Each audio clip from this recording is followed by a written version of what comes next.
Hello ಸ್ನೇಹಿತರೆ, ಎಲ್ಲರಿಗೂ ನಮಸ್ಕಾರ. ಶ್ರಾವಣಿ ಸುಬ್ರಹ್ಮಣ್ಯ ಧಾರಾವಾಹಿಯ ಇಂದಿನ ಮತ್ತು ನಾಳೆ ಸಂಚಿಕೆಯಲ್ಲಿ ಏನಾಗುತ್ತೆ ಅಂತ ಈ ವಿಡಿಯೋದಲ್ಲಿ ಪೂರ್ತಿಯಾಗಿ ನೋಡ್ಕೊಂಬರೋಣ ಬನ್ನಿ. ಅದಕ್ಕೂ ಮುಂಚೆ ಯಾರೆಲ್ಲ ನಮ್ಮ ಚಾನಲ್ಗೆ ಸಬ್ಸ್ಕ್ರೈಬ್ ಆಗದೆ ಹಾಗೆ ವಿಡಿಯೋ ನೋಡ್ತಾ ಇದ್ದೀರೋ ದಯವಿಟ್ಟು ಸಬ್ಸ್ಕ್ರೈಬ್ ಮಾಡಿ ಮತ್ತು ಸಪೋರ್ಟ್ ಮಾಡಿ. ಹಾಗೆ ಪಕ್ಕದಲ್ಲಿರುವ ಬೆಲ್ ಬಟನನ್ನು ಕ್ಲಿಕ್ ಮಾಡಿ.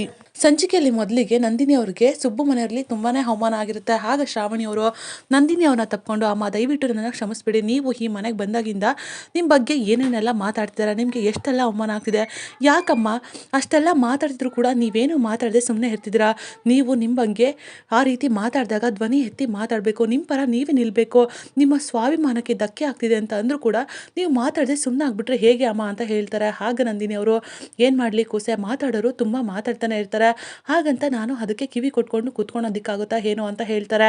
ಆಗ ಶ್ರಾವಣಿ ಅವರು, ಇಲ್ಲಮ್ಮ ನೀವು ಆ ರೀತಿ ಇದ್ದರೆ ಸಾಕಾಗಲ್ಲ, ಅವರಷ್ಟೆಲ್ಲ ಬಾಯಿ ಬಂದ ಮಾತಾಡ್ತಿದ್ರು ಕೂಡ ನೀವು ಸುಮ್ಮನೆ ಇರೋದು ಸರಿಯಲ್ಲ, ನೀವು ನಿಮ್ಮ ಬಗ್ಗೆನೇ ಧ್ವನಿ ಎತ್ತಿ ಮಾತಾಡಬೇಕು, ನಿಮಗೆ ಅವಮಾನ ಅಪವಾದ ಅಷ್ಟೆಲ್ಲ ಬರ್ತಿದ್ರು ಕೂಡ ಮಾತಾಡದೆ ಇರೋದು ತಪ್ಪಾಗುತ್ತೆ, ಯಾಕಮ್ಮ ಈ ರೀತಿ ಎಲ್ಲ ಮಾತಾಡ್ತೀರಾ, ಅಷ್ಟೆಲ್ಲ ನೋವಾಗ್ತಿದ್ರು ಕೂಡ ಅಷ್ಟೆಲ್ಲ ತಾಳ್ಮೆಯಿಂದ ಇರ್ತಿದ್ದೀರಾ, ನನಗೆ ಒಂದು ಅರ್ಥ ಆಗ್ತಿಲ್ಲ ಅಂತ ಹೇಳ್ತಾರೆ.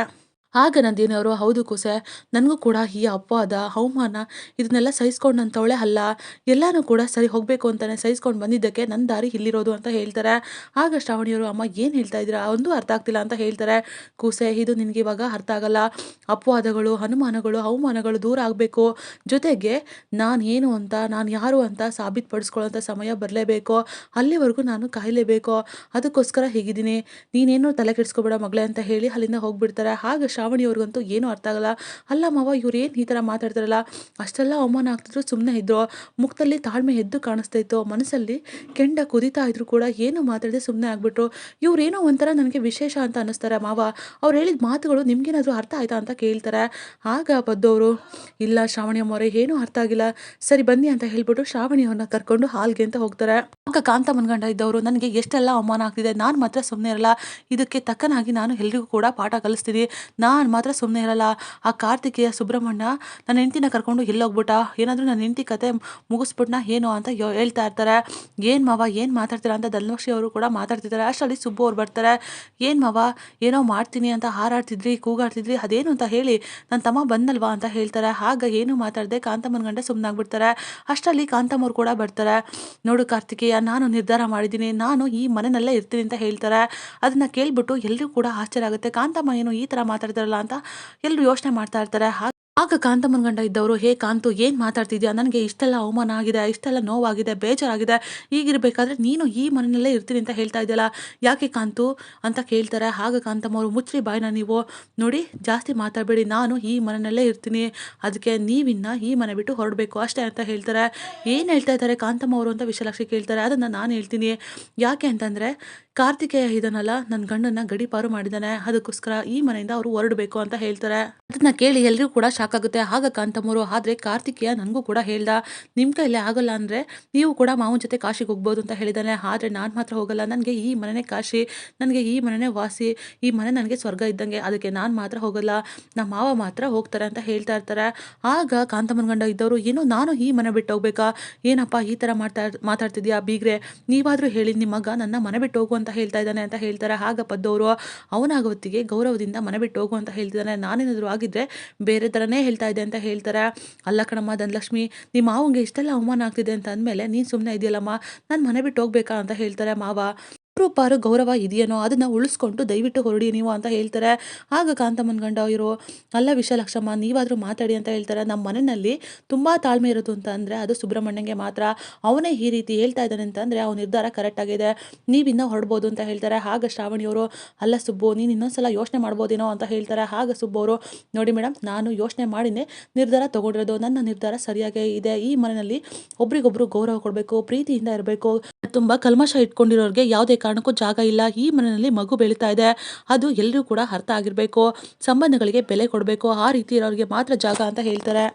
ಆಗ ಕಾಂತಮ್ಮನ ಗಂಡ, ಅಯ್ಯೋ ದುರ್ವಿಧಿಯೇ, ಎಲ್ಲರೂ ಕೂಡ ನನ್ನ ವಿರುದ್ಧನೇ ಮಾತಾಡ್ತಾರೆ, ಅಂದರೆ ಇನ್ನು ಮುಂದೆ ಈ ಮನೆಯಲ್ಲಿ ನನಗೆ ಜಾಗ ಇಲ್ಲ, ಪ್ರಯತ್ನ ಪಟ್ಟರೂ ಕೂಡ ಪ್ರಯೋಜನ ಇಲ್ಲ, ಸರಿ ನಾನಿನ್ನ ಬರ್ತೀನಿ ಅಂತ ಹೇಳ್ತಾರೆ. ಆಗ ಕಾಂತಮ್ಮವರು, ತಗೊಳ್ರಿ ನಿಮ್ಮ ಲಗೇಜನ, ನಾನು ಮುಂಚೆನೇ ಪ್ಯಾಕ್ ಮಾಡಿದ್ದೆ ಅಂತ ಹೇಳ್ಬಿಟ್ಟು ಕೊಡ್ತಾರೆ. ಸರಿ ನಾನಿನ್ನ ಬರ್ತೀನಿ ಅಂತ ಹೇಳ್ಬಿಟ್ಟು ಕಾಂತಮ್ಮನ ಗಂಡ ಅಲ್ಲಿಂದ ಹೊರಡ್ತಾರೆ. ಐ ಲವ್ ಯು ಕಾಂತ ಅಂತ ಹೇಳಿ ಹೋಗ್ತಾರೆ. ಆಗ ಕಾಂತಮ್ಮವರು ಕೂಡ ತುಂಬ ಬೇಜಾರು ಮಾಡ್ಕೊಳ್ಳೋ ಥರ ಮಾಡ್ಕೊಂಬಿಟ್ಟು, ಸರಿ ರೀ ನೀವು ಹೋದ್ರಲ್ಲ, ನಾನು ಹೆಂಗೋ ಉಳ್ಕೊಂಡೆ, ಸದ್ಯ ಬಚಾವಾದೆ ಅಂತ ಮನಸ್ಸಲ್ಲೇ ಯೋಚನೆ ಮಾಡ್ತಾ ಇರ್ತಾರೆ. ಆಗ ಕಾಂತಮ್ಮನ ಗಂಡ ಹೊರಗಡೆ ಬಂದುಬಿಟ್ಟು ನಂತರ ವಿಜಯಾಂಬಿಕಾಗೆ ಫೋನ್ ಮಾಡ್ತಾರೆ. ಹಲೋ ಮೇಡಮ್ ಅವರೇ, ಎಲ್ಲ ಮುಗೀತು, ಎಲ್ಲನೂ ಮುಗಿದೋಯ್ತು. ಈ ಮನೆಯಿಂದ ಹೊರಗಡೆ ಬರೋ ಥರ ಆಗ್ಬಿಡ್ತು. ಆ ಹೆಂಗಸು ಸಾಮಾನ್ಯದವಳಲ್ಲ, ಆ ಹುಬ್ಳಿ ಹೆಂಗಸಿದಾಳಲ್ಲ, ಅವಳು ಸಂಟೆಗೇನಾದ್ರು ಹೋದರೆ ಅವಳು ಮಾತ್ರ ಯಾರನ್ನು ಸುಮ್ಮನೆ ಬಿಡೋದಿಲ್ಲ. ನೀವು ಹೇಳಿದ ಕೆಲಸ ನಾ ಮಾಡೋದಕ್ಕೆ ಹೋಗಿ ನಾನೇ ಈ ಮನೆಯಿಂದ ಪೋರ್ಟ್ ಆಗ್ತಿದ್ದೀನಿ. ಅವಳನ್ನ ನೋಡಬೇಕು ಅಂತ ಅಂದರೆ ನೀವೇ ಈ ಮನೆಗೆ ಬಂದುಬಿಡಿ, ಇಡ್ತೀನಿ ಅಂತ ಹೇಳ್ಬಿಟ್ಟು ಫೋನ್ ಕಟ್ ಮಾಡಿಬಿಡ್ತಾರೆ. ಆಗ ವಿಜಯಾಂಬಿಕರು ಕೂಡ ಅದ್ರ ಬಗ್ಗೆನೇ ಯೋಚನೆ ಮಾಡ್ತಿರ್ತಾರೆ. ಈ ಕಡೆ ಶ್ರಾವಣಿ, ಸುಬ್ಬು ಎಲ್ಲರೂ ಕೂಡ ಊಟಕ್ಕೆ ಕೂತಿರ್ತಾರೆ. ಆಗ ಕಾಂತಮ್ಮವ್ರು ಮಾತ್ರ ಊಟಕ್ಕೆ ಬಂದಿರೋದಿಲ್ಲ. ಅಲ್ಲ, ಕಾಂತಮ್ಮವ್ರನ್ನ ಊಟಕ್ಕೆ ಕರಿಬೇಕಾಗಿತ್ತು ಅಂತ ಹೀಗೆ ಮಾತಾಡ್ತಿರ್ತಾರೆ. ಆಗ ಸುಬ್ಬು ಅವರು, ಅಯ್ಯೋ ಅಮ್ಮ, ಸುಮ್ಮನೆ ಊಟ ಮಾಡಿ, ಅವ್ರಿಗೆ ಹಸುವಾಯ್ತು ಅಂದರೆ ಬಂದು ಊಟ ಮಾಡ್ತಾರೆ, ಈ ಥರ ಎಲ್ಲ ಉಪಚರಿಸಿದ್ದಕ್ಕೇನೆ ಇಷ್ಟೆಲ್ಲ ಮಾಡಿದ್ದು ಅಂತ ಹೇಳ್ತಾ ಇರ್ತಾರೆ. ಆಗ ಶ್ರಾವಣಿಯವರು ನಂದಿನಿ ಅವ್ರನ್ನ ನೆನಪು ಮಾಡಿಕೊಂಡು, ಅಲ್ಲ ಅಮ್ಮ ಮಾತ್ರ ಬರಲೇ ಇಲ್ಲ, ನಿಜವಾಗ್ಲೂ ಅವ್ರನ್ನ ಬಿಟ್ಟು ಊಟ ಮಾಡೋದಕ್ಕೆ ತುಂಬಾ ಬೇಜಾರಾಗ್ತಿದೆ, ಕರಿಬೇಕಾಗಿತ್ತು ಅಂತ ಹೇಳ್ತಾರೆ. ಆಗ ಬದ್ದವರು, ಶ್ರಾವಣಿ ಅಮ್ಮ ಊಟ ಮಾಡಿ ನೀವು, ಅವರು ಸ್ವಲ್ಪ ಹೊತ್ತು ನನ್ನ ಒಬ್ಬಳನ್ನೇ ಇರೋದಕ್ಕೆ ಬಿಟ್ಬಿಡಿ ಅಂತ ಹೇಳಿದ್ದಾರೆ, ಆಮೇಲೆ ನಾವೇ ಹೋಗಿ ಊಟನ ಕೊಟ್ಟು ಬಂದರೆ ಆಯಿತು ಅಂತ ಹೇಳ್ತಾರೆ. ಆಗ ಕಾಂತಮ್ಮವ್ರು ಬರಲಿಲ್ಲ ಅಂತ ಬೇಜಾರು ಮಾಡಿಕೊಂಡು ಶ್ರಾವಣಿಯವರು ಕರೆಯೋದಕ್ಕೆ ಅಂತ ಐಶುಗೆ ಹೇಳ್ತಾರೆ. ಆಗ ಐಶು, ನಾನು ಮಾತ್ರ ಹೋಗಲ್ಲ, ಅಜ್ಜಿ ತಾತ ತುಂಬ ಕೆಟ್ಟವರು ಅಂತ ಹೇಳ್ತಾಳೆ. ಆಗ ಶ್ರಾವಣಿಯವರು, ಆ ಥರ ಎಲ್ಲ ಮಾಡಬಾರ್ದು, ನೀನು ಚಿಕ್ಕವಳಾಗೇ ಇರಬೇಕು, ಹೋಗಿ ಕರ್ಕೊಂಬ ಅಂತ ಹೇಳಿ ಕಳಿಸ್ತಾರೆ. ಆಗ ಕಾಂತಮ್ಮವ್ರನ್ನ ನೋಡ್ಬಿಟ್ಟು ಆ ಐಶು ಪುಟ ಎಲ್ಲರನ್ನೂ ಕೂಡ ಕರೆದು ಬಿಡ್ತಾರೆ. ಎಲ್ಲರೂ ಕೂಡ ಶಾಕ್ ಆಗಿ, ಅಲ್ಲ ಕಾಂತಮ್ಮ ತನ್ನ ಗಂಡ ಹೋಗಿದ್ದಕ್ಕೇನಾದ್ರು ಮಾಡ್ಕೊಂಡ್ಬಿಟ್ರ ಏನೋ, ಬನ್ನಿ ನೋಡೋಣ ಅಂತ ಹೇಳ್ಬಿಟ್ಟು ಹೋಗ್ತಾರೆ. ನಂತರ ಮನೆಯವರೆಲ್ಲರೂ ಕೂಡ ಕಾಂತಮ್ಮನ ನೋಡೋದಕ್ಕೆ ಬರ್ತಾರೆ. ಆಗ ಕಾಂತಮ್ಮ ಅವರು ರೂಮಲ್ಲಿ ಹೊಗೆ ಹಾಕೊಂಡ್ಬಿಟ್ಟು ಮೋಹಿನಿಯಾ ಅಂತ ಹಾಡು ಹೇಳ್ಕೊಂಡು ಇದು ಮಾಡ್ತಿರ್ತಾರೆ. ಕೂದಲೆಲ್ಲ ಕೆದರ್ಕೊಂಡ್ಬಿಟ್ಟಿರ್ತಾರೆ. ಆಗ ಎಲ್ಲರೂ ಕೂಡ, ಅಯ್ಯೋ ಕಾಂತಮ್ಮ ಏನಾಯ್ತು ನಿಮಗೆ ಅಂತ ಎಲ್ಲರೂ ಕೂಡ ಮನೆಯವ್ರು ಕೇಳ್ತಾರೆ. ಕಾಂತಮ್ಮ ಅವರು, ಏನು ಅಂತ ಹೇಳಿ, ನನ್ನ ಗಂಡ ಮನೆ ಬಿಟ್ಟು ಹೋದ, ವಿರಹ ವೇದನೆ ನನಗೆ ತುಂಬಾ ನೆನಪಾಗ್ತಿದ್ದಾರೆ, ಬಿಟ್ಟಿರೋದಕ್ಕೆ ಆಗ್ತಾನೆ ಇಲ್ಲ ಅಂತ ಹೇಳ್ತಾರೆ. ಆಗ ಕಾಂತಮ್ಮ ಹೇಳ್ತಾರೆ ಮಾತನ್ನ ಕೇಳ್ಬಿಟ್ಟು ಅವರು ಎಲ್ಲರೂ ಕೂಡ ಒಂಥರ ನಗ್ತಾ ಇರ್ತಾರೆ. ಅಲ್ಲ ಕಾಂತಮ್ಮ, ಏನಾಗಿದೆ ನಿಮಗೆ, ನೀವು ಕೂಡ ಯೋಚನೆ ಮಾಡಬೇಡಿ ಅತ್ತೆ, ದಯವಿಟ್ಟು ನೀವು ಏನಾದರೂ ಮಾವನ ಜೊತೆ ಕಾಶಿಗೆ ಹೋಗ್ತೀವಿ ಅಂತ ಅಂದರೆ ನಾನೇ ಬಸ್ ಟಿಕೆಟು ಅಥವಾ ಟ್ರೈನ್ ಟಿಕೆಟ್ ಏನಾದರೂ ಮಾಡಿಬಿಡ್ತೀನಿ ಅಂತ ಧನಲಕ್ಷ್ಮಿ ಹೇಳ್ತಾರೆ. ಆಗ ಕಾಂತಮ್ಮರು, ಅಯ್ಯೋ ಅಯ್ಯೋ ಬೇಡದನ, ನಾನು ಅವ್ರ ಜೊತೆಗಿರೋದಕ್ಕಿಂತ ಅವ್ರ ನೆನಪಲ್ಲೇ ಬದುಕ್ಬಿಡ್ತೀನಿ ಅಂತ ಹೇಳ್ತಾ ಇರ್ತಾರೆ. ಆಗ ಕಾಂತಮ್ಮ ಅವರು, ಏನಂತ ಮಾಡಲಿ, ನನ್ನ ಗಂಡನ ಬಿಟ್ಟಿರೋದಕ್ಕೆ ಆಗ್ತಾ ಇಲ್ಲ, ನಿಜವಾಗ್ಲೂ ನನಗೆ ಹಗ್ಲಗನ್ಸಲ್ಲ, ನನ್ನ ಗಂಡ ತುಂಬ ಕಾಡ್ತಾ ಇದ್ದಾರೆ ಅಂತ ಹೇಳ್ತಾರೆ. ಆಗ ಶ್ರಾವಣಿಯವರು, ಅಲ್ಲ ಕಾಂತಮ್ಮ, ನಿಮಗೆ ಹಗ್ಲಲ್ಲೇ ಕನಸು ಬಿದ್ದುಬಿಡುತ್ತಾ ಏನು, ಕಣ್ಣು ಮುಚ್ಕೊಳ್ಳದೆ ಕನಸು ಬೀಳುತ್ತಾ ಅಂತ ಹೇಳ್ತಾರೆ. ಪ್ರೀತಿ ಇರೋರಿಗೆ ಹಾಗೇನೆ ಹಗ್ಲಲ್ಲೂ ಕೂಡ ಕನಸು ಬೀಳುತ್ತೆ ಅಂತ ಹೇಳ್ತಾರೆ.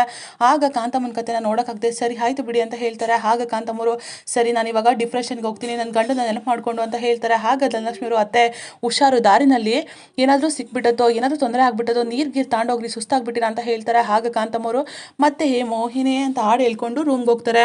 ಈ ಕಡೆ ವಿಜಯಾಂಬಿಕರು, ಅಲ್ಲ ಈ ಕಾಂತಮ್ಮನ ಗಂಡ ಏನೇ ಕೆಲಸ ಹೇಳಿದ್ರು ಕೂಡ ಸರಿಯಾಗಿ ಮಾಡಲಿಲ್ಲ, ನಾನು ಹೋಗಿ ಇವ್ರನ್ನ ನಂಬ್ಕೊಂಡಲ್ಲ, ಅಲ್ಲ ಎಷ್ಟು ದುಡ್ಡು ಕೊಟ್ಟರು ಕೂಡ ಇವ್ರ ಕೆಲಸನ ಸರಿಯಾಗಿ ಮಾಡಲೇ ಇಲ್ವಲ್ಲ, ಇವ್ರ ಕೈಯಲ್ಲಿ ಒಂದು ಬಿಡುಗಾಸಿಲ್ಲ, ಆದರೂ ಕೂಡ ಜಂಬ, ಅದಕ್ಕಿಂತ ಮೀರಿದ್ದು ಅಂದರೆ ಅಹಂಕಾರ ಜಾಸ್ತಿ ಇದೆ, ಇಲ್ಲ ನಾನು ಇವ್ರನ್ನ ನಂಬ್ಕೊಂಡ್ರೆ ಏನೂ ಆಗಲ್ಲ, ನಾನೇ ಹೋಗ್ಬಿಟ್ಟು ಕೆಲಸನ ಮಾಡಲೇಬೇಕು, ನಾನೇ ಅವಳನ್ನ ನೋಡಬೇಕು, ಏನಾದರೂ ಮಾಡಲೇಬೇಕಲ್ಲ ಅಂತ ಪ್ಲ್ಯಾನ್ ಮಾಡ್ತಾರೆ. ನೆಕ್ಸ್ಟ್ ಡೇ ವಿಜಯಾಂಬಿಕ ಅವರು ಎಲ್ಲ ರೀತಿಯೂ ಕೂಡ ಪ್ಲ್ಯಾನ್ ಮಾಡ್ತಾರೆ. ನಂತರ ಇಂದ್ರಮ್ಮ ಅವ್ರ ಮನೆ ಹತ್ರ ಹೋಗ್ತಾರೆ. ಇಂದ್ರಮ್ಮ ಅವ್ರ ಮನೆ ಹತ್ರ ಹೋಗ್ಬಿಟ್ಟು ಇಂದ್ರಮ್ಮಗೆ ಫೋನ್ ಮಾಡ್ತಾರೆ. ನೀವು ಏನು ಮಾಡಿದ್ದು ಫೋನು, ಏನಾದರೂ ಕೆಲಸ ಆಗಬೇಕು ಅಂತ ಅಂದ್ಕೊಂಡು ಏನಾದರೂ ಫೋನ್ ಮಾಡಿದ್ರೆ ನೋಡಿ, ಖಂಡಿತ ನನ್ನ ಕೈಲೇ ಆಗದೇ ಇರೋವಂಥ ಕೆಲಸನ ನಾನು ಯಾವುದೇ ಕಾರಣಕ್ಕೂ ಮಾಡೋದಿಲ್ಲ ಅಂತ ಹೇಳ್ತಾರೆ. ಆಗ ವಿಜಯಾಂಬಿಕ ಅವರು, ನೋಡಿ ನಾನು ನಿಮ್ಮ ಜೊತೆ ಮಾತಾಡಬೇಕು, ಅದಕ್ಕೋಸ್ಕರ ನಾನು ನಿಮ್ಮ ಮನೆ ಹತ್ರನೇ ನಿಮ್ಮನ್ನು ಮೀಟ್ ಮಾಡೋದಕ್ಕೆ ಬಂದಿದ್ದೀನಿ ಅಂತ ಹೇಳ್ತಾರೆ. ಆಗ ಇಂದ್ರಮ್ಮ ಅವರು, ಸರಿ ಆಯಿತು ಇರಿ ಅಂತ ಹೇಳ್ಬಿಟ್ಟು ಹೊರಗಡೆ ಬರ್ತಾರೆ. ನೋಡಿ ನಿಮ್ಮ ಮನೆಗೆ ಒಬ್ಳು ಹೆಂಗಸು ಬಾಡಿಗೆ ಬಂದಿರಲ್ಲ, ನಾನು ಅವಳನ್ನ ನೋಡಬೇಕು ಅಂತ ಹೇಳ್ತಾರೆ. ನೀವು ಯಾಕೆ ಅವಳು ನೋಡಬೇಕು, ನಿಮಗೂ ಅವಳಿಗೂ ಏನು ಸಂಬಂಧ, ನಿಮ್ಗೆ ಅದರಿಂದ ಏನು ಸಹಾಯ ಆಗುತ್ತೆ ಅಂತ ಹೇಳ್ತಾರೆ. ನೋಡಿ ಅದು ನನಗೆ ಗೊತ್ತಿಲ್ಲ, ಆದರೆ ಅದು ತಿಳ್ಕೊಬೇಕು ಅಂತಲೇ ನಾನು ಇಲ್ಲಿಗೆ ಬಂದಿರೋದು, ತೋರಿಸ್ತೀರಾ ಅವ್ರನ್ನ ಅಂತ ಕೇಳ್ತಾರೆ. ಆಗ ಇಂದ್ರಮ್ಮ ಅವರು, ಸರಿ ಆಯಿತು ಬನ್ನಿ, ಅವಳು ಇಲ್ಲೇ ಮೇಲೇ ಇರೋದು, ರೂಮಲ್ಲೇ ಇದ್ದಾಳೆ ಅಂತ ಹೇಳ್ಬಿಟ್ಟು ವಿಜಯಾಂಬಿಕನ ಕರ್ಕೊಂಡು ಹೋಗ್ತಾರೆ. ನಾನು ಅಂದ್ಕೊಂಡಂಗೆ ಎಲ್ಲ ಪ್ಲಾನು ಕೂಡ ಸಕ್ಸಸ್ ಆಗುತ್ತೆ ಅಂತ ವಿಜಯಾಂಬಿಕಾ ತುಂಬಾ ಖುಷಿಯಿಂದ ಹೋಗ್ತಾಳೆ. ಆಗ ನಂದಿನಿ ಅವರು ರೂಮಲ್ಲೇ ಕೂತಿರ್ತಾರೆ. ಇಂದ್ರಮ್ಮ ಅವರು, ನೋಡಿ ಇದೇ ರೂಮು, ನೀವೇ ಹೋಗ್ಬಿಟ್ಟು ನೋಡಿ ಆ ಹೆಂಗ್ಸ್ ಯಾರು ಅಂತ ಹೇಳ್ತಾರೆ. ಆಗ ವಿಜಯಾಂಬಿಕ ಅವರು, ಸರಿ ಆಯಿತು ಅಂತ ಹೇಳ್ಬಿಟ್ಟು ಡೋರ್ನ ಓಪನ್ ಮಾಡಿ ನಂದಿನಿ ಅವ್ರ ರೂಮ್ಗೆ ಹೋಗ್ಬಿಡ್ತಾರೆ. ಆಗ ನಂದಿನಿ ಅವರು ವಿಜಯಾಂಬಿಕ ಬಂದಿದ್ದನ್ನ ನೋಡ್ಬಿಡ್ತಾರೆ. ವಿಜಯಾಂಬಿಕ ಇಲ್ಲಿ ಯಾಕೆ ಬಂದ್ಬಿಟ್ಲು ಅಂತ ಹೇಳ್ಬಿಟ್ಟು ಸಡನ್ ಆಗಿ ಫುಲ್ ಶಾಕ್ ಆಗ್ಬಿಡ್ತಾರೆ. ನಂದಿನಿ ಅವ್ರಿಗೆ ಒಂದು ಕ್ಷಣ ಫುಲ್ ಭಯ ಆಗೋಗ್ಬಿಡುತ್ತೆ. ವಿಜಯಾಂಬಿಕನು ಕೂಡ ನಂದಿನಿ ಅವ್ರನ್ನ ನೋಡ್ತಾರೆ, ಆದರೆ ನಂದಿನಿನ ಅವಳು ಅಂತ ಕಂಡುಹಿಡಿತಾರ ಇಲ್ವಾ ಅಂತ ಮುಂದಿನ ವಿಡಿಯೋದಲ್ಲಿ ನೋಡೋಣ. ಇದಾಗಿತ್ತು ಈ ಸಂಚಿಕೆ. ನಮ್ಮ ವಿಡಿಯೋ ನಿಮಗೆ ಇಷ್ಟ ಆಗಿದ್ದಲ್ಲಿ ಲೈಕ್ ಮಾಡಿ, ಮುಂದಿನ ವಿಡಿಯೋಗಳಿಗಾಗಿ ನಮ್ಮ ಚಾನಲನ್ನು ಸಬ್ಸ್ಕ್ರೈಬ್ ಮಾಡಿ ಮತ್ತು ಸಪೋರ್ಟ್ ಮಾಡಿ. Thank you.